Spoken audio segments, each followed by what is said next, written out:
Okay, students, now today we are going to start very important topic, that is allotropes of sulfur.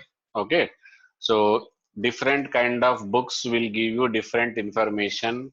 That's why there is a lot of confusion among the students community regarding this topic. Okay, and somewhere something is mentioned, somewhere something is mentioned to consolidate all points together in a single place.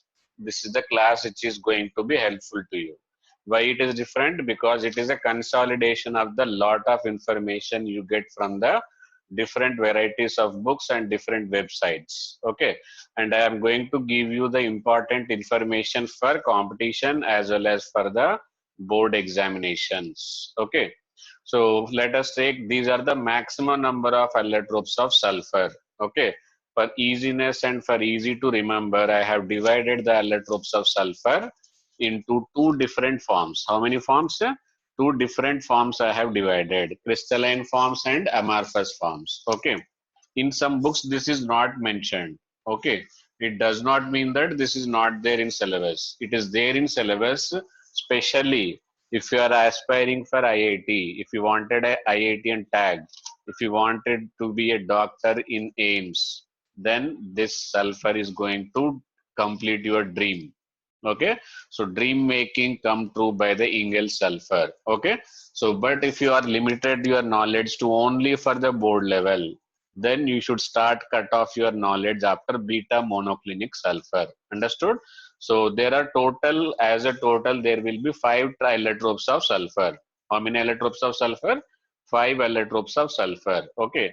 They are, first one is crystalline and amorphous. Crystalline is further divided into 3 types of sulfur, out of which only 2 sulfurs are important for the board point of view.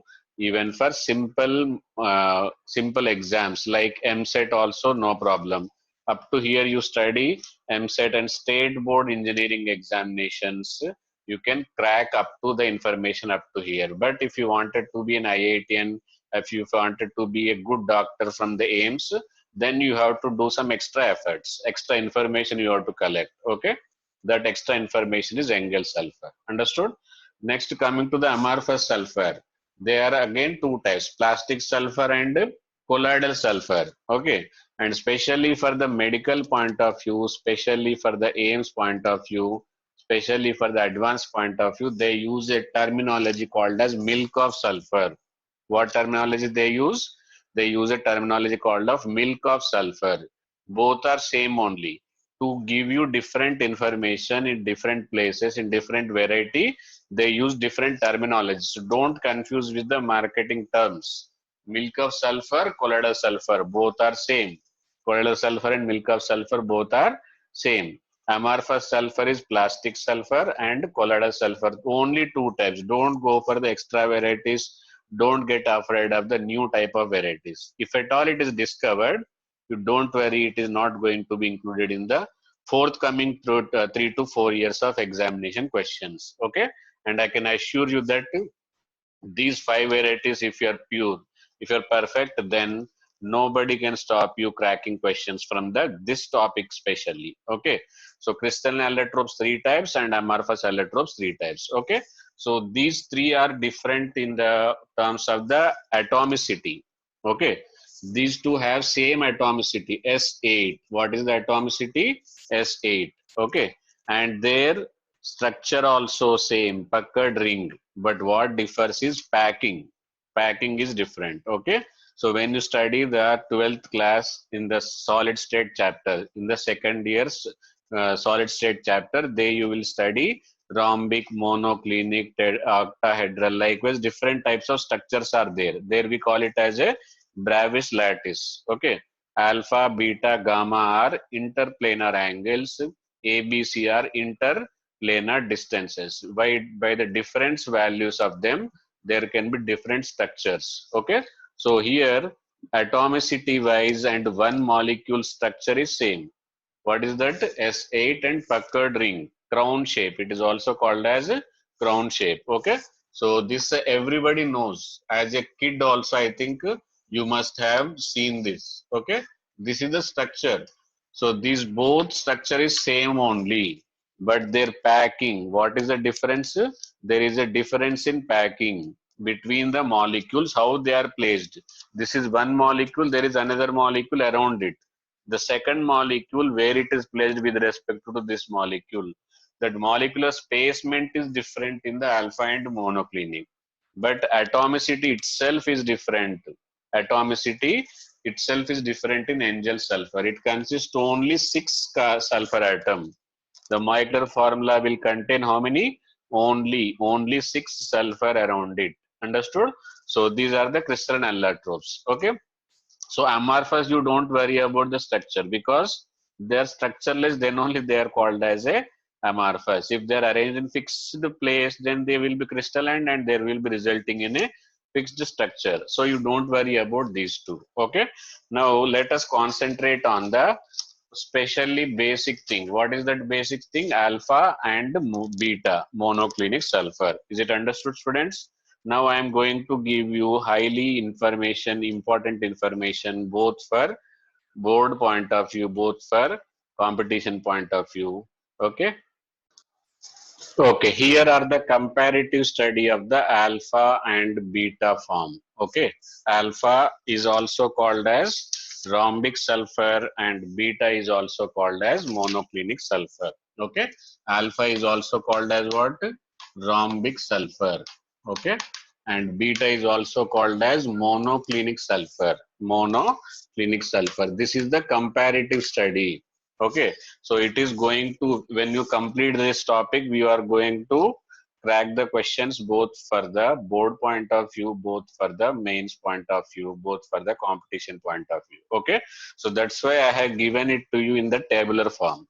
So when you write it in the tabular form, it is easy to write the MCQs, attempt the MCQs. Okay, and it is easy to write in the board examination where you will get value points. Okay.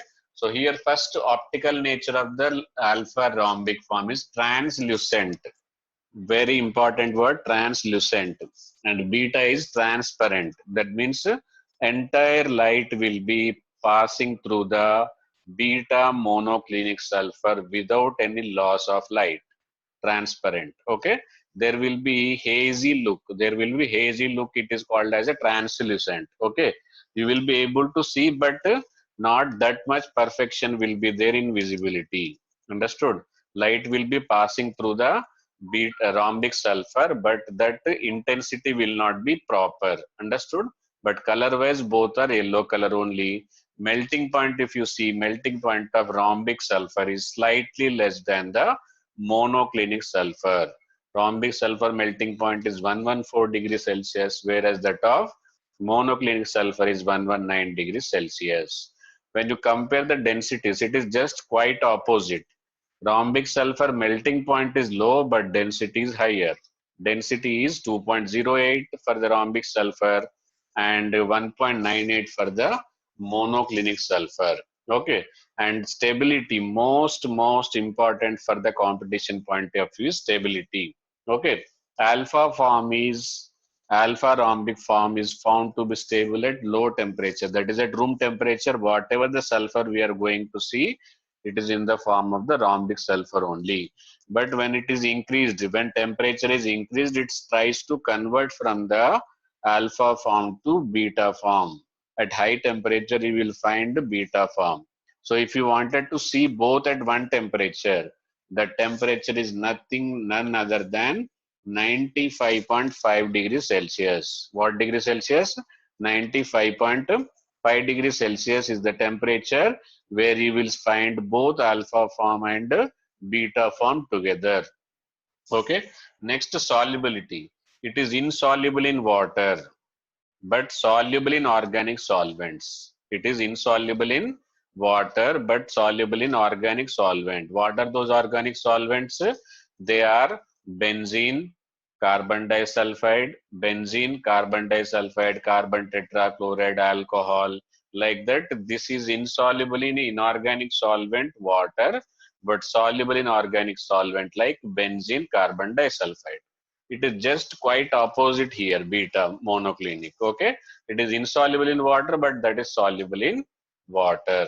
Okay, is it understood, student? This is about the difference between crystalline forms, most important crystalline forms having same atomicity.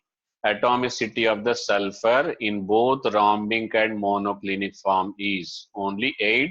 Even structure is crown structure. Difference is only in the form of the packing. In the form of the packing. If the packing arises and gives a shape of the rhombic, then it is called as rhombic is a shape. It is a geometry. It is a structure. And monoclinic. In monoclinic, you don't the different arrangement when comparison to rhombic form. Okay. So any doubt about this? Okay, this is the structure of the alpha rhombic form. This is the structure of the beta monoclinic. Okay, beta monoclinic is just a hexagon form. Which form? Hexagon form. Okay, in the hexagon form, when you here also hexagon, here also hexagon, but it is a rectangular form. Okay, 4, 4, 4. But here 4 will be the area will be more at the center, and area will be less at the top, area will be less at the bottom also. Okay, that is a different structural arrangement is different. Okay, arrangement is only in the form of the packing. Is it understood, students? Okay, there are already previous questions are there about the structure of the Engels form. Okay, in Engels form it is represented with epsilon, epsilon symbol. Alpha, beta already you might be knowing, and it is denoted with the epsilon form. Okay, and here you will find this type of arrangement. Okay, and how it is prepared by the sodium thiosulfate. Sodium thiosulfate is also called as hypo. Also called as hypo. When you pour concentrated hydrochloric acid on sodium thiosulfate or hypo, then you are going to get Engels sulfur. Very important objective, how the Engels sulfur is prepared. Okay, so always you should remember concentrated sulfuric acid when treated with the hypo, it is going to give you the crystalline allotropic form of the sulfur, that is also called as Engels sulfur. Okay, now the last two forms, amorphous forms. Okay, these are the two amorphous forms of the sulfur, plastic sulfur and colloidal sulfur. Colloidal sulfur is also called as milk of sulfur. What it is called as? Milk of sulfur. Okay. So in the milk of sulfur, how it is prepared? By oxidizing the H2S. By oxidizing the H2S with HNO3, it is going to give you sulfur, NO2 and H2O. Okay. This NO2 is a gaseous form. This sulfur and this water is going to form a colloidal solution. What it is called as? Colloidal solution. Depending on the size of solute particle, solutions are divided into three types. Okay, true solution, colloidal solution, and suspension. So this colloidal solution is formed here. In this dispersed phase will be sulfur, and dispersion medium will be water. That means solute is sulfur, solvent will be H2O. Due to large size, this is not a true solution, but this is not that much large to form suspension. Three types of solutions depending on the size of solute particle. Small particle, true solution, medium particle, colloidal, and larger particle will form suspension. Is it understood? The plastic sulfur, liquid sulfur, when poured into water, it is going to form a plastic like substance. Because of this molding nature, this word is given as plastic sulfur. Is it understood, students? Okay, so this is about the allotropes of the sulfur. I am giving you a complete revision. Sulfur exists in how many? Basically two types, crystalline and amorphous. In crystalline, how many examples? 3 examples for board purpose, for mains purpose, for engineering level, state level engineering examination, only 2 types. What are those 2 types? Very good. Alpha and beta. Alpha is also called as rhombic sulfur. Beta is called as monoclinic sulfur. Other than this, for higher examination purpose, for the latest information purpose, Engels sulfur. Engels sulfur differs in structure also as well as in atomicity also. It contains 6 sulfur atoms, whereas first 2 crystalline forms will contain atomicity of 8. Okay.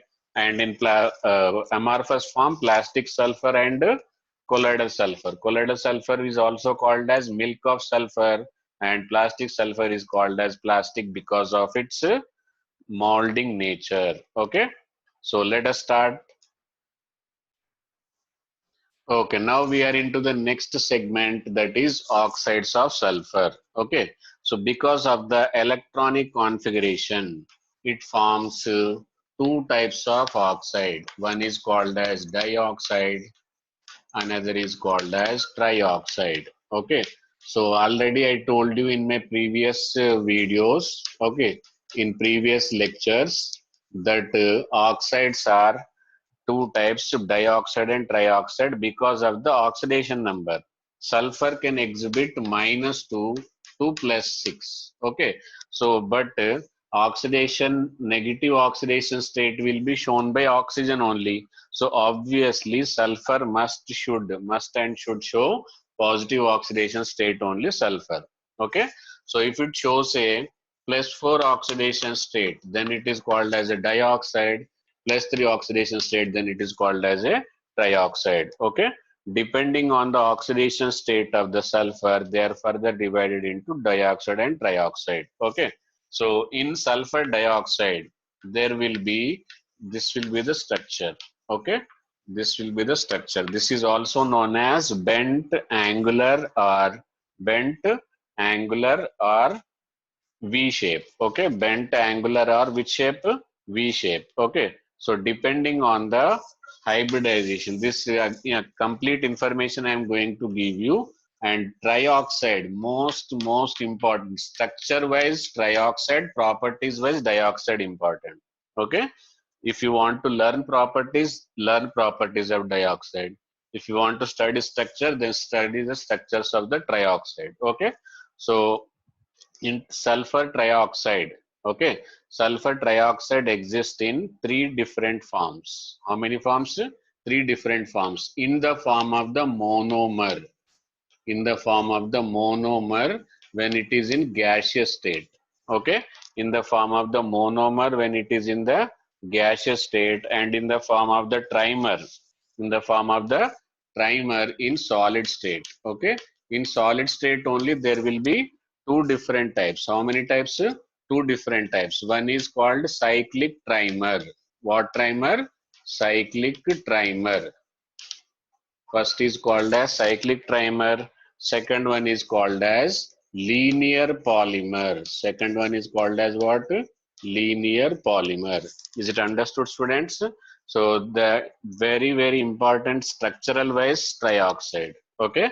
Property wise dioxide. What are the examination questions that I am going to cover? So stay with me and be with me. Try to write the notes whenever I say important point. That time you should underline it, inverted comma. Okay, try to put in the inverted comma so that when you revise in the short span of time, only those points you are going to revise them. Okay, so here the most important question in the sulfur dioxide, there is only one important question, that is regarding the structure and that is regarding the pi bond. Okay, so what is that question and what is the reason behind it? I am going to explain in a neat diagram. Okay.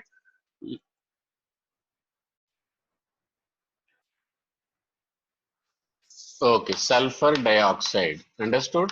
Now here from the rough diagram, I can understand that it has to form two sigma bonds and two pi bonds. Okay, that means I have to provide it with the four unpaired electron. Okay, in the ground state with the atomic number of 16, 1s2, 2s2, 2p6. That is helium neon. Okay, then 3s2 and 3p4. What is the electronic configuration? 3s2 and 3p4. Okay, so 3s2 2 electron, 3p4 4 electron. Okay, will it be able to make out the four bonds with it? No, not possible. Why? Because it is having how many bonds? Only two unpaired, but it has to form four unpaired. For that purpose, what it will do? 3D. What it will do? It will use the 3D orbital. Okay, so if one electron goes from here to here, that is sufficient. Understood? So the excited configuration will be 3s2, no disturbance at all. But there is a disturbance in 3p. It was 3p4, now it is 3p3. And there is a disturbance in 3d. It was 3d0, now it is going to be 3d1. It is going to be how much? 3d1. Okay. So 3s2, 2 electrons, 3p3, 3 electrons, and all the three are unpaired electron, but now left over with only one electron. Okay. So hybridization will be from here to here. Okay. From here to here. Very bad. Okay. So hybridization will be from here to here. Why? Because two pi bond. Pi bond does not use hybrid orbital. For pi bond formation, we have to use unhybrid orbital. For sigma bond, you have to use hybrid orbital. For lone pair, you have to use hybrid orbital. So hybridization will be sp2. Okay. Now the main question, entrance point of view. People study all this, but they are not able to crack just because of this. This is going to give you a marks. Okay. So try to be attentive. So at any point of the time, there may be entrance question. So every minute is costlier. Every minute is going to give you 4 marks. Every minute is going to push you around 1000 rank up. Okay. So there, that means two pi bonds are there. Let us consider this one. Here sulfur is providing p orbital. So this pi bond will be p pi, and oxygen only have p orbital. So this pi bond name will be p pi p pi. Okay. Now coming to this orbital. See here sulfur is providing which orbital? D orbital, and oxygen can provide p orbital. So p pi and d pi. The type of pi bond in sulfur dioxide. One is p pi p pi, another is p pi d pi. Up to here, if you study, your mains level is prepared. Okay, NEET level is prepared. But if you are aiming for the advanced, if you are aiming for the aims, then comes which orbital. Okay, the question will be which d orbital. Your answer must be dxy. What should be the answer? D orbital involved in that hybridization will be dxy. Okay, not dz square due to lack of symmetry. What is the reason? Due to lack of symmetry. In advanced level in aims questions, there are more in-depth questions because seats are very less, but aspiring students are very higher in numbers. But that time what they will do, they will give the in-depth questions. Up to here you prepare, you are in the local engineering colleges, you have to spend lakhs of rupees. Okay, but there is no surety of the job. Understood? So here p pi d pi, d orbital used will be dxy. Okay, so in the sulfur dioxide both pi bonds are not same. One pi bond is p pi p pi, another pi bond is p pi d pi, and d orbital used in that formation is dxy. And why not dz square? Due to lack of symmetry. Is it understood, students? Okay. Then we will come back to the structure of sulfur trioxide. Okay. Now sulfur trioxide. Okay. In sulfur trioxide, we will see the gaseous form. Okay. Gaseous sulfur trioxide.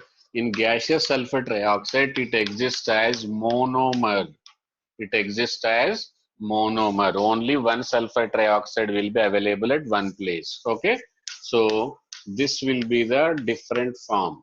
Okay. So already I have told you one excitation gave it which hybridization? sp2. Then next excitation also is going to be same sp2 hybridization only. But there it was 1 p pi d pi. Okay. Here this will be, sorry, p pi p pi, and this will be p pi p pi. Okay. D orbital from the S and p orbital from the oxygen. D pi p pi.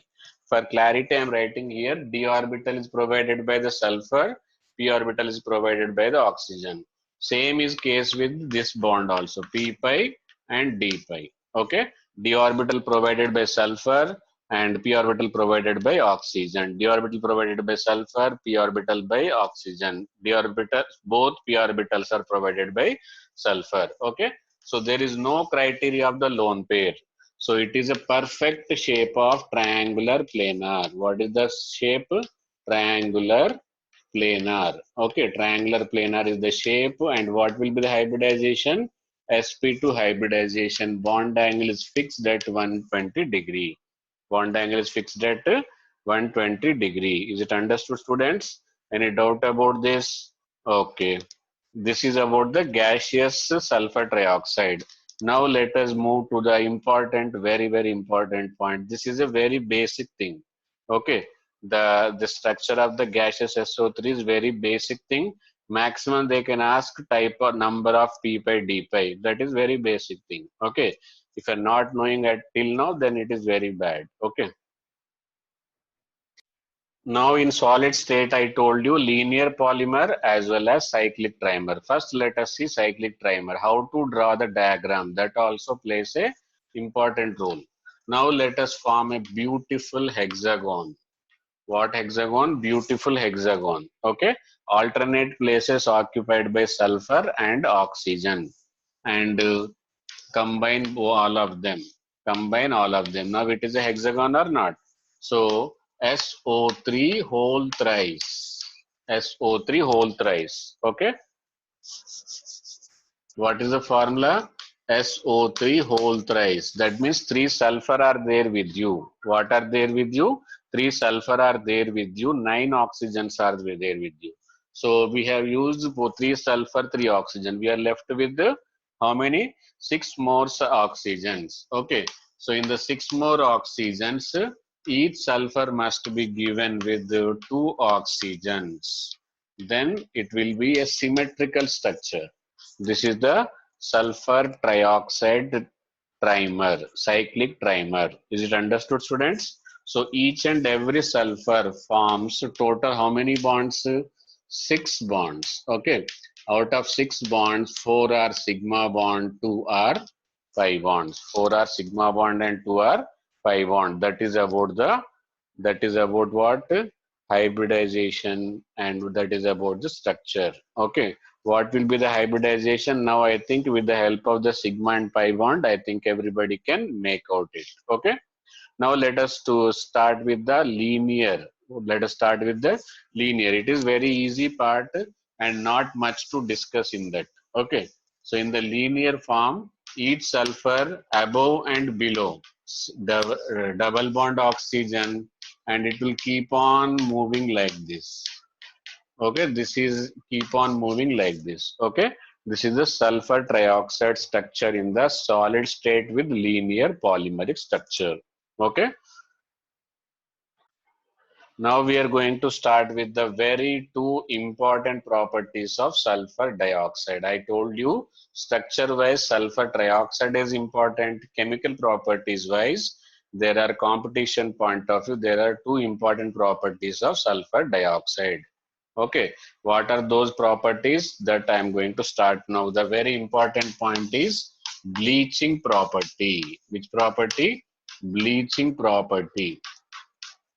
Bleaching property of sulfur dioxide. Okay, sulfur dioxide is a beautiful bleaching agent, but there are some differences, there are some problems with it. Okay, what are those problems? See it here.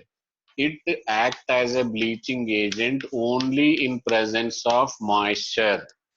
Okay, if moisture is there, bleaching agent. Moisture is not there, it is not a bleaching agent. First disadvantage is it is a moist bleaching agent. Without water, it cannot act as a bleaching agent. And in presence of water, what it will do, basically it will convert into sulfur trioxide, and this nascent hydrogen it is going to provide. Okay. First question, what are the conditions required for bleaching property? First objective, answer should be moist. Second objective, what is the reason for the bleaching property? Your answer should be nascent hydrogen. Why it act as a bleaching agent? Is it understood? Due to presence of nascent hydrogen, it is a good bleaching agent. And third one is, And the third one and most important one, it is a reducing bleach. Okay, third point what you should read is reducing bleach. Okay, bleaches are two types. Okay, permanent oxidizing bleach and reducing bleach. Like our ozone class, I think I have mentioned, ozone will give you as O2 plus nascent oxygen.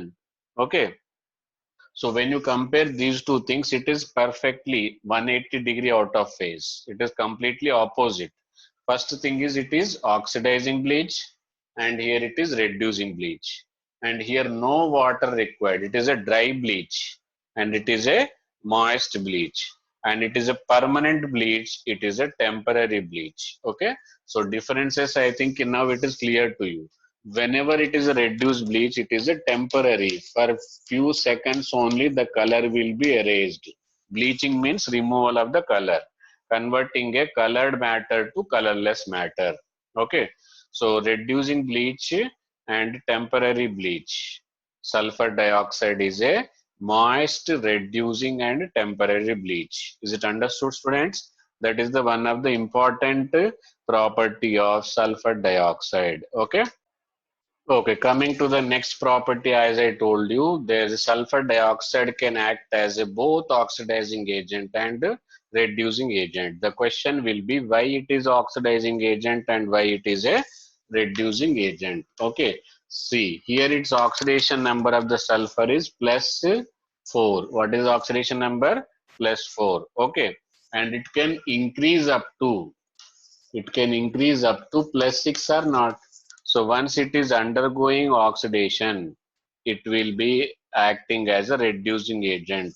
When it reduces to less than 4, then it will act as a oxidizing agent. It can act as a both oxidizing agent and a reducing agent. Suppose if we add with the HCl, sulfur dioxide, when it is added with the HCl, what it will convert to 0, minus 1 to 0. That time it is acting as a what? Oxidation. Minus 1 to 0 oxidation. That means it is acting as a oxidizing agent. Okay, but when it comes with the when it comes in contact with the other better reducing agent like H2S plus SO2. Okay, better reducing agent, then it will be converted into H2O plus S. H2O plus S. For balancing purpose, this will be there. Okay, so here minus 2 to 0. Okay, and plus 4 to 0. So it is just like a disproportionation only. Okay, so because of the oxidation number, it is permitted for oxidation as well as for the reduction. Okay, so these are the some important properties of oxides of sulfur and their structures. Structures are more important for sulfur trioxide. Properties are more important, especially bleaching property. Bleaching property, what are the important points? It is a reducing bleach, and it is a temporary bleach, and it is a moist bleach. These 3 points are most important. Okay, and it is identified qualitative point of view. Okay, qualitative point of view, how it is identified? It is identified by the potassium dichromate. What dichromate? Potassium dichromate, K2Cr2O7. Okay, if in that atmosphere the sulfur dioxide is present, then you will get green color. What you will get? Green color. Before sulfur dioxide is not there, that time it will be orange in color. Okay, so if sulfur dioxide is present, how to detect the sulfur dioxide? If sulfur dioxide is present, the orange colored potassium dichromate converted into green colored chromium sulfate, Cr2SO4 whole thrice. Okay, green color substance is what? Chromium sulfate. That is the first thing. Second one is starch iodide paper, also you can use it, converted into blue color. Another color is blue color when starch. Okay, when we use starch. Okay, so when we use starch, that time it will be converted into blue color. Okay, so there will be converting of green orange color to green color. These are the two different ways of detecting the presence of sulfur. Okay.